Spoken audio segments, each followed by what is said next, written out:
మాట్లాడేది ఏంటంటే నిన్న ఇదే సోమాజిగూడ ప్రెస్ క్లబ్లో ప్రొఫెసర్ నాగేశ్వరరావు గారికి మద్దతుగా తెలంగాణ క్రాంతి దళని ఒక రౌండ్ టేబుల్ సమావేశం ఏర్పాటు చేసుకున్నారు. అందులో వాళ్ళు మాట్లాడిన తీరు కానీ మా అధినేత పవన్ కళ్యాణ్ గారి గురించి వాళ్ళు మాట్లాడిన మాటలు కానీ జనసేన పార్టీ శ్రేణులు కావచ్చు, యావత్ భారతదేశంలోనే ప్రపంచ స్థాయిలో ఉన్న పవన్ కళ్యాణ్ గారి అభిమానులు కావచ్చు నచ్చలేదు. ఎందుకంటే అది తెలంగాణ మీద ఆంధ్ర ఇనుపబుడ్లు అని ఏదో హెడ్లైన్ పెట్టుకొని బ్యాక్గ్రౌండ్లో పోస్టర్ పెట్టుకొని మాట్లాడారు. అసలు ఈ అంశాన్ని, అసలు ఈ సమస్యని లేవనెత్తింది ఎవరు? ప్రొఫెసర్ నాగేశ్వరరావు గారే కదా. మా నాయకుడు ఏదో మోడీ గారికి, అమిత్ షా గారికి వెళ్ళి ఏదో ఆర్థిక నేరగాన్ని అరెస్ట్ చేస్తే తప్ప ఆంధ్రప్రదేశ్ని అభివృద్ధి చేయలేను అనే బాధతోటి ఏదో ఆయనను అరెస్ట్ చేయండి అని మాట్లాడినట్టు, ఈయన ఏదో పక్క రూమ్లో రికార్డింగ్ పెట్టి లేదంటే సీసీ కెమెరాలు చూసి మాట్లాడినట్టు ఆయన ఏదో చెప్పిండు. దానికి ఊకదుంపుడుగా వీళ్ళందరూ ఎగేసుకొని నిన్న వచ్చిర్రు. ఒకటి, ఆయన ముఖ్యమంత్రిగా ఉన్నప్పుడే ఆయన సామ్రాజ్యాన్ని కూల్చి మోడీ గారి, చంద్రబాబు గారి ఆధ్వర్యంలో కూటమి ప్రభుత్వాన్ని ఏర్పాటు చేసిన ఘనత పవన్ కళ్యాణ్ గారిది ఆంధ్రప్రదేశ్లో. అదేవిధంగా నిన్న తెలంగాణలో మేధావులు, విశ్లేషకులు అని చెప్పుకునే కొంతమంది ఇదే ప్లేస్లో నోటికి ఎంత వస్తే అంత మాట్లాడుతూ ఇష్టానుసారంగా కళ్యాణ్ గారు ఏనాడు కూడా తెలంగాణ మీద విషయం చెమ్మింది కానీ, తెలంగాణకు వ్యతిరేకంగా మాట్లాడింది కానీ, రాష్ట్రం విడిపోద్దు అనే మాట కానీ ఏ ఒక్కరోజు కూడా ఎప్పుడు కూడా అనలేదు. మీడియా మిత్రులు మీ అందరికీ కూడా తెలుసు. ఏదో చిన్న 2-3 ఉంటాయి, 11 రోజులు అన్నం తినలేదు అది ఇది అని చెప్పేసి. ఆయన ఎందుకు తినలేదు అనాల్సి వచ్చింది అంటే, తెలుగు మాట్లాడే వాళ్ళము, కలిసి ఉండాల్సిన ప్రజలము ఈ రాజకీయ కుట్రల వల్ల, రాజకీయ స్వార్థ నాయకుల వల్ల విడిపోతున్నారనే ఒక బాధతో తినలేదన్నాడే తప్ప ఏదో ఆంధ్ర తెలంగాణ విడిపోతుంది, ఆంధ్రలో నీడికి వెళ్ళగొడతారు అనే ఆ బాధతోని ఆ మాటలు మాట్లాడలేదు. దాన్ని వక్రీకరించేటోళ్ళు 100 రకాలుగా వక్రీకరించారు, అది వేరే విషయం. ఇంకోటి ఏంటంటే, ప్రాంతీయతను విస్మరించని జాతీయవాదం అని చెప్పి జనసేన పార్టీ 7 సిద్ధాంతాలలో ఇది ఒక సిద్ధాంతము. ఏనాడు కూడా ప్రాంతీయతను విస్మరించిన దాఖలాలు మా నాయకుడు చేయలేదు.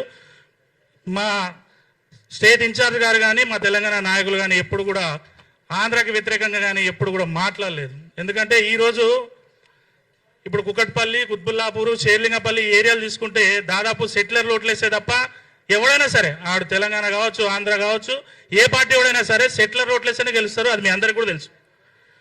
మేజర్ పార్ట్ వాళ్ళదే ఉంటుంది. ఎవరైనా సరే రాజకీయాలు వచ్చినప్పుడు, ఇప్పుడు వీళ్ళందరూ నిన్న మాట్లాడిన కుహానాగా వీళ్ళంతా ఆ సందర్భాలలో రాజకీయ నాయకులను కానీ ఆ పార్టీలను కానీ ఎందుకు వ్యతిరేకించలేరు? ఆధార్ కార్డుకి ఓటర్ ఐడి అటాచ్ చేసి మన హైదరాబాద్లో కావచ్చు, తెలంగాణలో కావచ్చు, అందరిని ఇక్కడ ఉన్నోళ్ళు ఇక్కడ ఓటేయాలని చెప్పేసి ఎందుకు మాట్లాడదలుచుకోవట్లేదు? ఆయన ఇంకోటి, పాశం యాదగిరి అన్న, ఆయన అంటే నాకు చాలా గౌరవము. ఆయన కనిపించినప్పుడల్లా నేను ఆయనను కలిసి మరీ అడిగి మరీ ఫోటో దిగుతుంటా. అంటే ఇప్పుడు కాదు, 10-15 ఏళ్ళ నుంచి. అంటే నాకు కూడా కొంచెం లెఫ్ట్ పోవాలి, రైట్ పోవాలి, ఇప్పుడు స్ట్రైట్ పోవాలి అన్నీ ఉన్నాయి నాకు. అండ్ ఇంకోటి ఏంటంటే, ఆయన మాట్లాడిన సినిమా వాళ్ళు చదువుకోరు, తాగుబోతులు, తిరుగుబోతులు, వాగుబోతులు అని మాట్లాడుతుండే. ఆయన మాట్లాడిన విధానం చూస్తే ఆయన మతి చెడిపోయిందేమో అన్న ఒక బాధ కల్పిస్తుంది నాకు. ఎందుకంటే అంత పెద్ద వ్యక్తి, అంత గొప్ప వ్యక్తి ఇంత చిన్న చిల్లర మాటలు ఎందుకు మాట్లాడుతుండే అనిపిస్తుంది. ఇంకోటి, ప్రపంచ స్థాయిలోనే ఇలా తెలుగు సినిమా ఇట్లా కాళ్ళ ఎగిరేసుకొని ఆస్కార్లు సాధిస్తుంటే ఇంకా అదే చిన్న చూపా.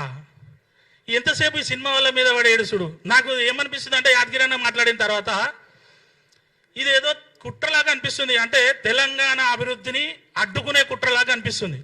ఎందుకంటే ఎంతో కొంత సినిమా ఇండస్ట్రీ వల్ల మన తెలంగాణ బాగుపడ్డదా లేదా అనేది మీ అందరూ ఒక్కసారి ఆలోచించుకోవాలి, ఆత్మవిమర్శ చేసుకోవాలి. అదేవిధంగా ఒక రకంగా వీళ్ళు మాట్లాడే మాటలు హాస్యాస్పదం ఏంటంటే, పవన్ కళ్యాణ్ గారును చంద్రబాబు గారు శని ఆదివారాలు హైదరాబాద్కు వస్తాడు, మీకు ఏం పని రాబోయి ఈడ అంట. అంటే అంత సింపుల్గా ఎట్లా మాట్లాడతారు? ఇంకోటి, ఉద్యమకారుల ముసుగులో వీళ్ళన్న మాటలు ఏంటంటే, వీళ్ళన్న మాటలు ఇప్పుడు ఆంధ్ర వాళ్ళని కానీ వేరే రాష్ట్రం వాళ్ళని కానీ అన్నంత ఈజీగా, అదే మార్వాడీలు సమ్ ఎక్స్ట్రా 100 రకాలుగా ఉద్యమాలు లేస్తున్నాయిలే. అంటే పొట్టకూటి కోసం ఇది. తెలంగాణ ఉద్యమం నడిచినప్పుడు వాన్నో ఎన్నో బెదిరించి తిన్న ఈ అలవాట్లు ఎడిగిపోతాయి. అవి ఆ రకంగానే ఇప్పుడు అన్నీ నడుస్తున్నాయి. వీళ్ళు అన్నట్టు ఇప్పుడు నేను ఆంధ్రలో వెళ్ళిపోవాలి, పవన్ కళ్యాణ్ ఇల్లు అమ్ముకొని పోవాలి అన్నట్టు ఇప్పుడు గూగుల్ వచ్చింది, అమెజాన్ వచ్చింది, ఇన్ఫోసిస్ ఇవన్నీ వచ్చినాయి కదా. వీళ్ళని కూడా రైడ్ మా తెలంగాణ కూడా కాదు, నడురు రైడ్ గారు అంటారా? వాళ్ళు ఎంతో 100ల మంది ఉద్యోగాలు చేస్తారు మన తెలంగాణ బిడ్డలు. అది ఎందుకు మీరు ఆలోచిస్తలేరు? అదేవిధంగా నీళ్లు, నిధులు, నియామకాల కోసం ఏర్పడిన రాష్ట్రం ఎంత అభివృద్ధి చెందింది, అసలు ఎలా ఉంది, ఏం చేస్తుంది, యువతకు మరింత ఉపాధి కలిగించాలంటే ఏం చేయాలనే ఆలోచన ఏనాడైనా ఉందా?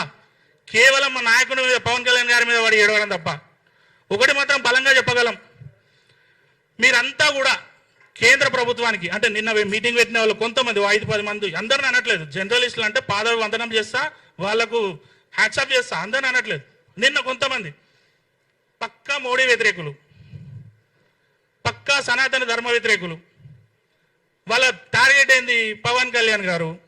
ఆయన ఉన్న స్థాయికి, ఆయన ఉన్న చరిష్మాకి, ఆయన ఎత్తుకున్న నినాదం సనాతన ధర్మ పరిరక్షకుడుగా చాలా గొప్పగా ఆయన మాట్లాడుతున్నాడు. ఈయనను కొంచెం సైడ్ చేసినామంటే ఈ తెలంగాణలో ఇప్పుడు యువత అంతా కూడా చాలా అవేర్నెస్ వచ్చింది.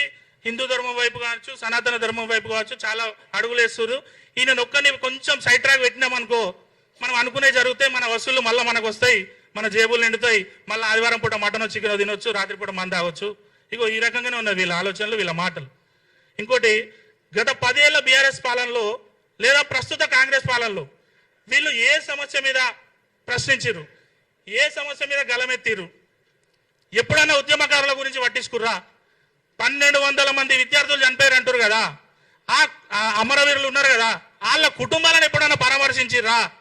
ఏ ఒక్కడన్నా పరామర్శించిండా? నిన్న మాట్లాడినాడు ఎవ్వడు పరామర్శించాడు. ఎందుకంటే పెట్రోల్ పోసుకుంటారు కానీ అగ్గిపెట్ట దొరకదు ఒక్కొక్కనికి. కానీ ఇప్పుడు చెప్తున్నా, వీళ్ళ వల్ల ఒక్కటే మాట, వీళ్ళ వల్ల ఊరు కాలేదు పీర్లు అన్నట్టుంటుంది చూడు. కానీ మేము తలుచుకుంటే ఊర్లు కాలుతాయి, పీర్లు కాదు శవాలు వేస్తాయి. అది మాత్రం మీరు గుర్తుపెట్టుకోవాలి. మాకున్న ఓపిక మా నాయకుడు మాకు నేర్పించింది. ఎందుకంటే మేము ఇదే తెలంగాణ గడ్డల మీద పుట్టినాం, మాకు పౌరుషాలు ఉంటాయి. మీకంటే గలీజా మాట్లాడగలం, రారా పూరా అనొచ్చు, కింద వంట పెట్టి తొక్తా అనొచ్చు. కానీ మేము అంత సింపుల్గా మేము అనలేం, మాకు ఒక సంస్కారం ఉంది. అదేవిధంగా ఇంకో వ్యక్తి సీనన్న మీద కొంతమంది మాట్లాడారు, ఈ వైసీపీ అంటే ఎన్డీఏలో గెలవనందుకే పవన్ కళ్యాణ్ పట్టుకుందంట బీజేపీ. అమ్మా ఈయన కూడా కెమెరా పెట్టిండు ఆడ బీజేపీ ఆఫీస్లో. ఆయన అట్లా మాట్లాడతాడు, కోతి బ్యాచ్, వెకిలి బ్యాచ్, దమ్ము ధైర్యము, బూట్ కాలుతుంది అంత. ఏంది బాబు, మాకు లేవా బూట్ కాళ్ళు అని. ఇంకోటి, భరద్వాజ్ అన్న కూడా మాట్లాడుకుంటా పోసాని గురించి, వర్మ గురించి తీస్తాడు. విమలక్క గారు చాలా హుందాగా మాట్లాడారు. నేను అనుకున్న మనసులో, అబ్బా దేవుడా ఈమెనన్నా కొంచెం న్యూట్రల్గా మాట్లాడితే బాగుంటారు అబ్బాయి అని మనసులో అనిపించింది. ఎందుకంటే నాకు ఆమె అంటే అభిమానం, ప్రేమ. ఎందుకంటే మన తెలంగాణ బతుకమ్మ ఆళ్ళు ఎత్తుకున్న బతుకమ్మ కాదు, అవన్నీ కమర్షియల్ బతుకమ్మలు. విమలక్క అది ఒరిజినల్ బతుకమ్మ ఆమె అంటే. అందుకనే నాకు చాలా ఇష్టం. ఆమె అన్నది 2009లో తెలంగాణకు మద్దతు తెలిపిన పవన్ కళ్యాణ్ ఇప్పుడు ఏమైంది అని అన్నది. మీ అందరు గుర్తుపెట్టుకోవాలి, 2009లోనే తెలంగాణకు పవన్ కళ్యాణ్ గారు మద్దతు తెలిపిర్రు. అది విమలక్క కూడా ఒప్పుకుంది. ప్లీజ్ దయచేసి చప్పట్లు కొట్టాలి మన జనసేనకులంతా. సామాజిక తెలంగాణ, ఉస్మానియా నడి ఒడ్డు మీద పవన్ కళ్యాణ్ గారు చెప్పారు, ఎస్ తెలంగాణ ఉద్యమంలో నీతి నిజాయితీ న్యాయం ఉంది, బరాబరాను సామాజిక తెలంగాణకు మేము మద్దతు తెలుపుతున్నాము, కట్టుబడి ఉన్నాం అన్నవాళ్ళు చెప్తారు. ఎందుకంటే లైవ్లో ఉన్నారు వాళ్ళు. నాకు అప్పుడు ఎంత 23-24 సంవత్సరాలు, తెలిసి తెలవాళ్ళ వయసులోనే ఉద్యమాలు చేసినాం మేము. అండ్ ఇంకోటి, సార్ పెద్ద మనిషి ఆయన బక్క జడ్సన్ అన్న, మైకేల్ జాక్సన్ అన్న, బక్క జడ్సన్. ఆయన ఓజీ సినిమాలో కటాన ఇట్లా తిప్తానంట, వెనక కానిస్టేబుల్కి అనుకో కత్తి కలిగి అవుతుందంట. అంబర్పేట బిఎస్లో కేసు పెట్టినట్ట. బిడ్డ నిజం చెప్తున్నా, నువ్వు కేసు పెట్టిన విషయం నాకు తెలియదు, తెలిసింటే మా మీద కూడా కేసులు పెట్టించుకునేటోళ్ళం. నీకు ఏదో ఒకటి చేసి అనొద్దు, మనం ఆ రకంగా మనం అనొద్దు. కానీ మీరు తొక్కితే తొక్కించుకోవడానికి మేము సిద్ధంగా ఉన్నాము. కానీ మేము తొక్కితే మీ పరిస్థితి ఏందనేది మాత్రం మీరు ఒక్కసారి ఆలోచించుకోవాలి. అదేవిధంగా తప్పు ఎవరు చేసినా సరే, ఏ రాష్ట్రానికి పోయినా సరే దొంగను పట్టుకోవడానికి పోలీసు వారికి అన్ని విధాలుగా అధికారాలు ఉంటాయి. ఎందుకంటే మనం చూస్తుంటాం, చాలా సినిమాలలో చూస్తుంటాం, బయట చూస్తుంటాం. ఈడ నేరం చేసి వేరే స్టేట్కి పోతే విలాసాలకు గోవా పోయినా కూడా ఆడికి పోయి గుంజుకొని తీసుకొచ్చే రోజులున్నాయి చాలా మందిని. ఆ విధంగా పోలీసులకు అన్ని విధాలుగా రైట్లు ఉన్నాయి. చలో నువ్వన్నట్టు టిట్ ఫర్ టాటు, చూసుకుందామంటే చూసుకుందాం, కొట్లాడదామంటే కొట్లాడదాం, దేనికైనా మేము సిద్ధం.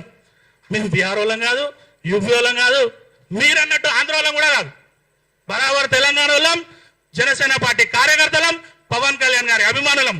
ఆ పార్టీ సిద్ధాంతాల వల్ల నడుస్తాం, ఆయన కోసం ఎంతవరకైనా తెగించి తీరుతాం అని అన్ని విధాలుగా చెప్తూ, తులసి చంద్ ఆమె తులసి కాదు, ఆమె తెలిసి అనొద్దు కానీ నేను ఇక అవి మన రాష్ట్రంలో బ్యాన్ చేసిర్రు, అవి అనొద్దు. సరే ఓకే అందరికీ. అండ్ ఇంకోటి పృథ్వీరాజు గారికి మర్యాదపూర్వకంగా చెప్తున్నా, నోరు చాలా అదుపులో పెట్టుకొని మాట్లాడండి మీరు. రగన్న కూడా ప్లీజ్ అన్న, మీరంటే చాలా మర్యాద, మాకు ప్రేమ. ఎస్పెషల్గా చెప్పాలంటే మీరు అందరు అన్నా కూడా మాకు ప్రేమనే, ఎందుకంటే పవన్ కళ్యాణ్ గారు మాకు ద్వేషించడం నేర్పించలేదు, ప్రేమించడం నేర్పించండి.